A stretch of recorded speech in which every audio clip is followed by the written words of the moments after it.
तो लोग बाहर की सजावट करते हैं, घर सजाते हैं, मंदिर सजाते हैं, चौक चौराहे सजाते हैं। लेकिन मैंने हमेशा कहा है, असल सजावट भीतर की होती है। अगर भीतर अंधेरा है तो बाहर के दिए बेकार हैं, और अगर भीतर रोशनी है तो बिना दिए भी जीवन उज्जवल हो जाता है। आज हम बात करेंगे नवरात्रि की 9 रातों की। ये 9 रातें केवल देवी की पूजा भर नहीं है। ये 9 रातें तुम्हें एक मौका देती हैं कि तुम अपने भीतर सोई हुई शक्ति को पहचानो। नवरात्रि का मतलब है अंधकार से प्रकाश की यात्रा। नवरात्रि का मतलब है भीतर छुपी हुई शक्ति को जगाना। नवरात्रि का मतलब है तुम्हारे भीतर जो डर है, जो आलस्य है, जो वासनाएं हैं, उन सबको परास्त करना। लोग 9 दिन उपवास रखते हैं, पर असली उपवास पेट का नहीं, मन का होना चाहिए। भूख से शरीर शुद्ध होता है और ध्यान से मन शुद्ध होता है। अगर तुम 9 दिन केवल खाना छोड़कर बैठे रहो और भीतर के विष, क्रोध, ईर्ष्या, घृणा उन्हें पकड़े रहो, तो फिर यह व्रत अधूरा है। देवी कौन है? देवी कोई बाहर की मूर्ति नहीं। देवी तुम्हारे भीतर है।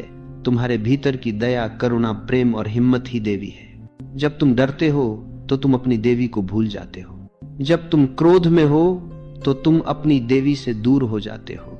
जब तुम प्रेम में हो, जब तुम मौन में हो, जब तुम आनंद में हो, तब तुम देवी के करीब होते हो। नवरात्रि हमें याद दिलाती है कि इंसान केवल देह नहीं है, इंसान एक चिंगारी है दिव्यता की। हर दिन एक देवी की पूजा होती है, पर मैं कहता हूं हर दिन अपने भीतर एक गुण की पूजा करो। पहले दिन साहस को जागृत करो, दूसरे दिन करुणा को जगाओ, तीसरे दिन मौन का स्वाद लो, चौथे दिन क्षमा का अभ्यास करो, 5वें दिन धैर्य को अपनाओ, 6ठे दिन आनंद को खोजो, 7वें दिन सत्य को जियो, 8वें दिन समर्पण करो और 9वें दिन स्वतंत्रता का अनुभव करो।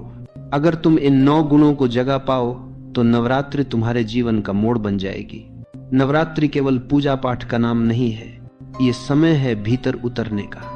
हर सुबह थोड़ी देर मौन बैठो, आंखें बंद करो और देखो कि भीतर क्या चल रहा है। शुरू में अशांति मिलेगी, विचार मिलेंगे, पर धीरे धीरे वही अशांति ध्यान का द्वार बन जाएगी। अगर तुम सचमुच देवी की पूजा करना चाहते हो तो अपनी चेतना को